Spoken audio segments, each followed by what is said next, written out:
In last period, we have seen about units. Unit म्हणजे काय आणि त्याच्या रिक्वायरमेंट्स गुड युनिटच्या काय आहेत हे सर्व आपण पाहिलं. त्याच्यामध्ये वेगवेगळ्या सिस्टीम्स पाहिल्या. त्या सिस्टीम्समध्ये MKS system, CGS system, FE system आणि international system of unit. International system of युनिटमध्ये फंडामेंटल आणि डिराइव्ड युनिट्स असे पाहिले आपण. आता याच्यानंतर आपल्याला पाहायचं आहे की जे युनिट आहेत ती लिहिताना, युनिट लिहित असताना काही आपण प्रिकॉशन्स घ्यावे लागतात किंवा रूल्स म्हणूया त्याला आपण. Rules for writing SI units. म्हणजे युनिट लिहित असताना काही प्रिकॉशन घ्यावे लागतात, काही रूल वापरावे लागतात. ते रूल काय आहेत? त्याच्यामध्ये पहिला रूल आहे फुल name of units must not be written capital. For example याचा मिनिंग काय आहे पहा. हे फोर्स ही फिजिकल क्वांटिटी आहे. फोर्स ह्या फिजिकल क्वांटिटीचं युनिट काय आहे? न्यूटन. न्यूटन. आपण या ठिकाणी जेव्हा हे युनिट लिहित असतो, हे युनिट लिहित असताना न्यूटनचा N आहे तो हा स्मॉलच असला पाहिजे. जर कंप्लीट अक्षर न्यूटन असं लिहायचं असेल आपणाला तर हा N स्मॉल असला पाहिजे. आपला समज असा होईल की न्यूटन हे सायंटिस्टचं नाव आहे म्हणून हे असं लिहायला पाहिजे, N कॅपिटल लिहायला पाहिजे. परंतु हा नियम नाही. हे N must be small. While writing full name of unit, initial letter must be small. असा नियम आहे. दुसरी गोष्ट या ठिकाणी आणखी एक उदाहरण देतो तुम्हाला. म्हणजे याचंच जर सिम्बॉल लिहायचं असेल, सिम्बॉल लिहायचा असेल तर न्यूटनचा फक्त N लिहायचा. म्हणजे लक्षात आलं का पहा. जर फुल नेम लिहायचं असेल तर इनिशियल लेटर स्मॉलच असलं पाहिजे आणि सिम्बॉल लिहायचा असेल तर मात्र न्यूटनचा कॅपिटल N चालतो. इथं फक्त सिम्बॉल लिहितोय आपण, कंप्लीट शब्द लिहित नाही, अशा वेळेस चालतो.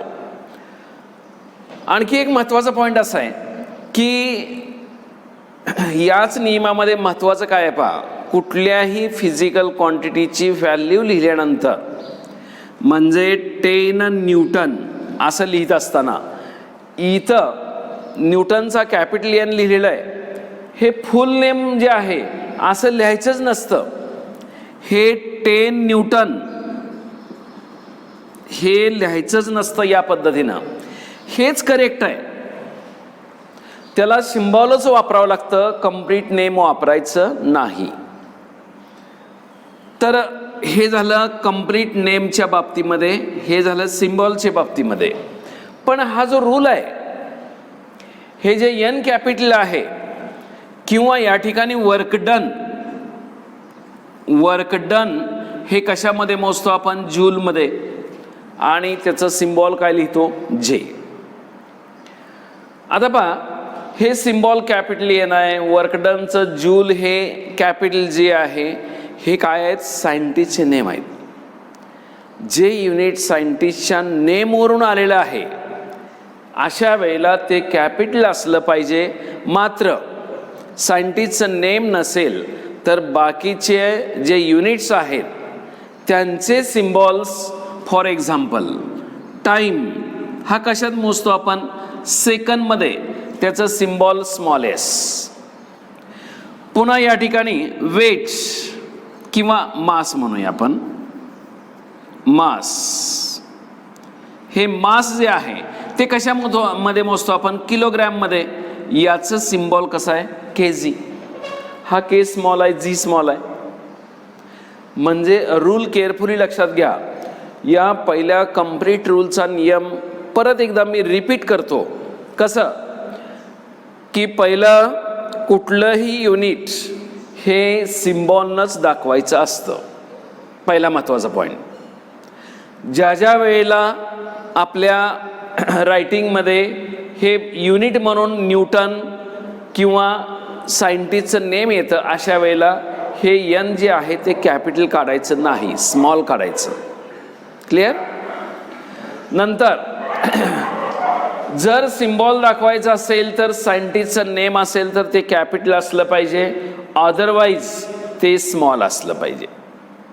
म्हणजे इथं परफेक्ट असा नियम कसा आहे, सायंटिस्टचं नेम असेल तर कॅपिटल, अदरवाईज ते स्मॉल. हा पहिला रूल झाला. दुसरा रूल काय आहे पहा. दुसरा रूल या ठिकाणी असा आहे की plural form of symbol of unit must not be written. म्हणजे एक न्यूटन हे आपल्याला एकवचनी वाटतं आणि जेव्हा फोर्स हा 20 न्यूटन्स असतो अशा वेळेला काय वाटतं, हे अनेकवचनी वाटतं. हे जे किंवा 1 किलोग्रॅम आणि 5 किलोग्रॅम्स असं लिहिण्याची शक्यता आहे. तर हे जे सिम्बॉल आहे याचं अनेक वचन करायचं नाही. जर तुम्ही अनेक वचन केलं तर याचा मिनिंग काय होतो, न्यूटन सेकंद असा होतो. न्यूटन्स म्हणायचं नाही, हे पूर्णपणे चुकीचं आहे. आणि हे कसं असलं पाहिजे, 20 जरी असेल तरी न्यूटनच असलं पाहिजे, हे करेक्ट आहे. हे किलोग्रॅम्स, 5 किलोग्रॅम्स, 1 किलोग्राम एक वचनी वाटतंय आपल्याला, हे 5 किलोग्रॅम झालं म्हणून किलोग्रॅम्स करायचं नाही, हे 5 किलोग्रॅम असंच करेक्ट आहे. हे असं करेक्ट आहे, हे चुकीचं आहे. प्लुरल फॉर्म करायचा नाही. तिसरा रूल आहे पहा, पंक्च्युएशन मार्क्स. कुठल्याही प्रकारचं पंक्च्युएशन मार्क युनिटच्या अगोदर किंवा युनिटच्या नंतर वापरायचं नाही. एखादं स्टेटमेंट असेल, त्या स्टेटमेंटच्या शेवटी प्रश्नचिन्ह येत असेल, फुल स्टॉप येत असेल, तो भाग वेगळा. पर युनिटच्या अगोदर किंवा नंतर कुठंही पंक्च्युएशन मार्क म्हणजे किलोग्रॅम्स इथं लिहिताना कॉमा दिला समजा, किंवा हे किलोग्रॅम्स लिहिताना असं प्रश्नचिन्ह दिलं समजा, की पंक्च्युएशन मार्क्स कुठलेही याच्या अगोदर नंतर वापरायचे नाहीत. हे अशा प्रकारे रूल आहेत. आणखी याच्यामध्ये रूल्स असे आहेत पहा. रेशो म्हणजे काय,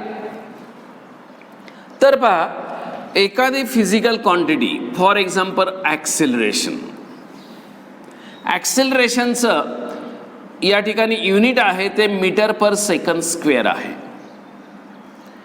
पण याची जर फोड केली तर हे काय असतं, ॲक्सिलरेशन म्हणजे velocity divide by time. Velocity म्हणजे मीटर पर सेकंद आणि परत हे टाइम म्हणजे सेकंद, हे मीटर पर सेकंद असं रेशो असं कुठलंही युनिट लिहायचं नाही. इथं सेकंद डबल आलेलं आहे ना, इथं स्क्वेअर घ्यायचा. म्हणजे हा जो रूल आहे लक्षात ठेवताना रेशोबद्दलचा रूल आहे. म्हणजे मीटर पर सेकंद स्क्वेअर. इथं सुद्धा मीटर स्क्वेअर समजा काय एखाद्या फिजिकल क्वांटिटीला आलं, मीटर सेपरेट लिहायचं नाही. रेशो हा 2 मध्येच आला पाहिजे, रेशोला रेशो असा आला नाही पाहिजे. तर हे या ठिकाणी करेक्ट आहे आणि हे चुकीचं आहे.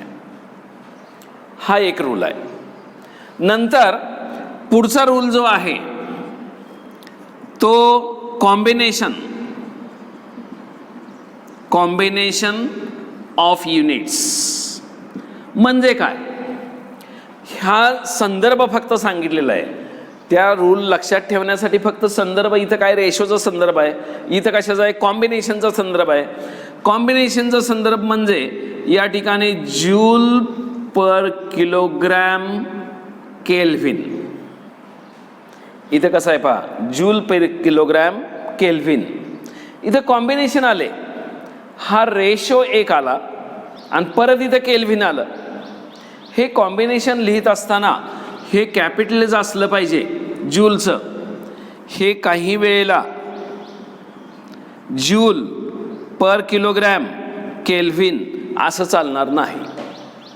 आणि आपण जसं इथं काय केलं तर सेकंद कंबाईन केलं तर किलोग्रॅम केल्व्हिन कंबाईन करता येत नाही, म्हणून हे सेपरेट लिहायचं.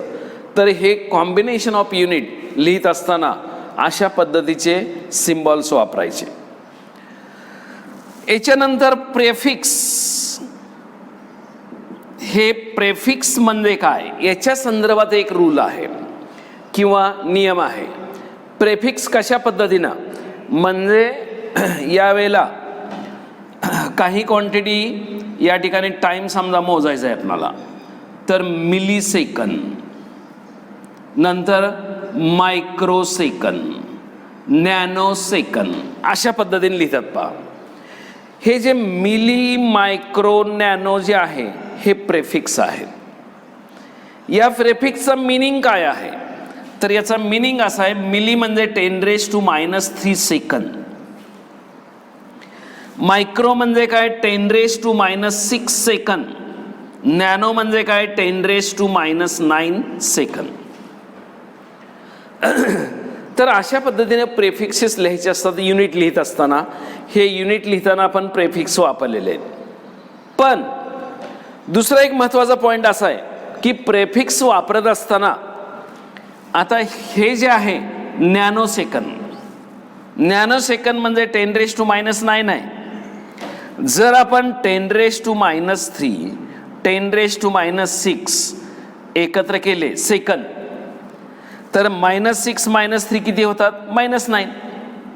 म्हणून 10⁻³ साठी मिली, 10⁻⁶ साठी मायक्रो आणि सेकंद, मिली मायक्रो सेकंद अशा पद्धतीने युनिट चालत नाही.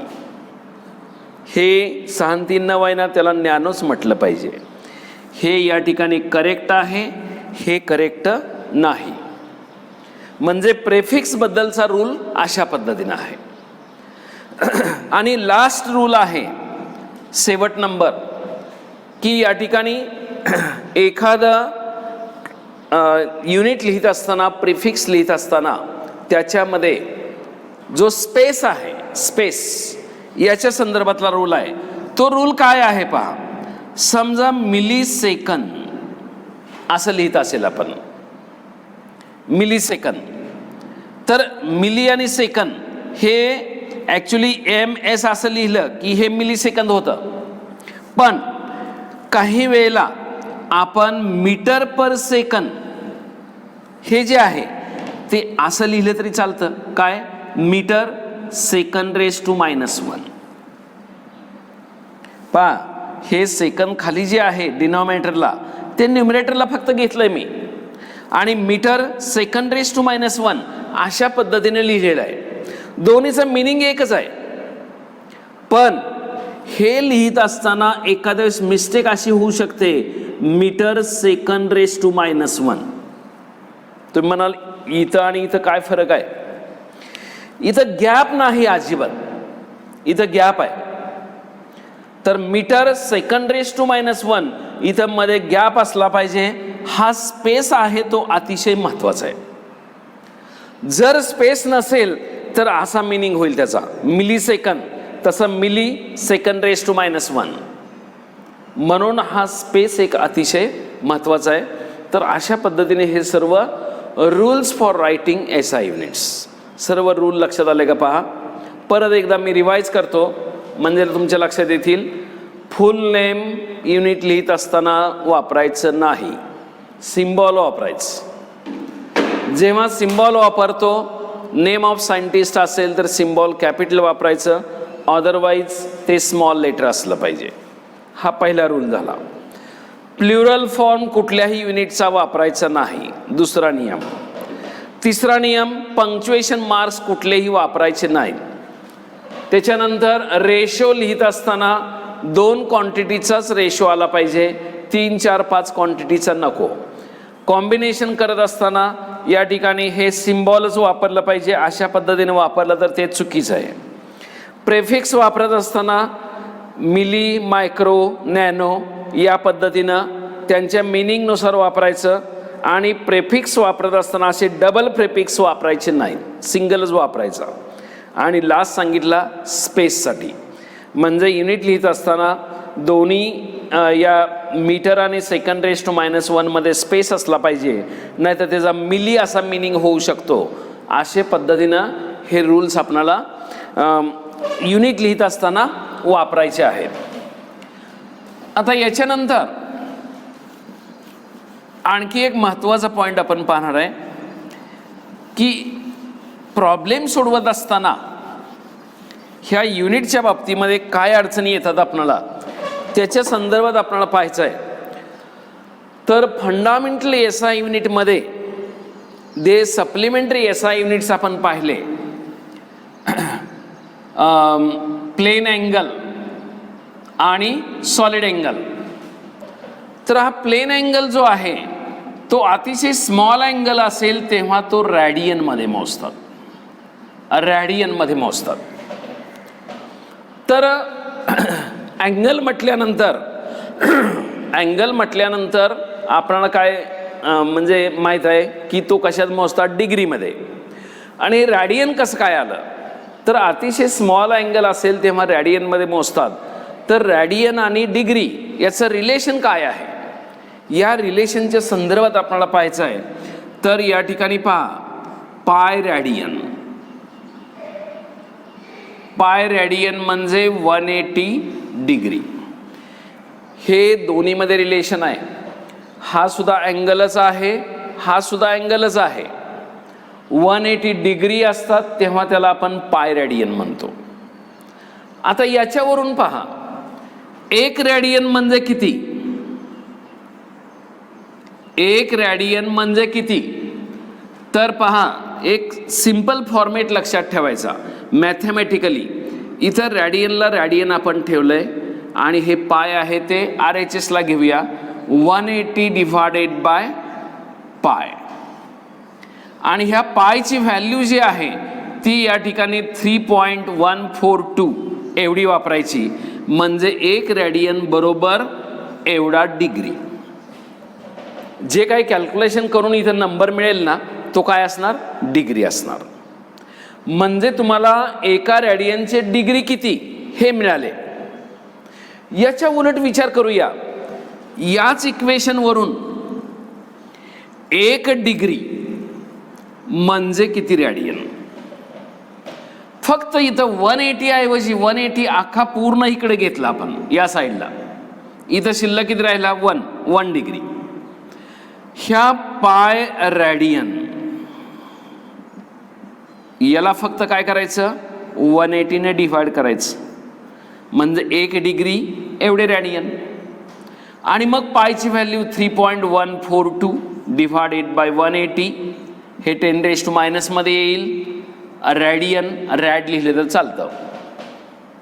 म्हणजे पाय रॅडियन बरोबर 180 डिग्री. त्याच्यावरून तुम्हाला 1 रॅडियन म्हणजे किती डिग्री पाहिजे असेल तर असं काढायचं. 1 डिग्री हे रॅडियन झालं, 1 डिग्री पाहिजे असेल तर रॅडियनमध्ये अशा पद्धतीने काढायचं. क्लिअर. अजून याच्यामध्ये प्रॉब्लेम सोडवत असताना 1 डिग्री हा जो 1 डिग्री असतोय ना, त्याचे या ठिकाणी 60 मिनिट असतात. 60 मिनिटाचा 1 डिग्री.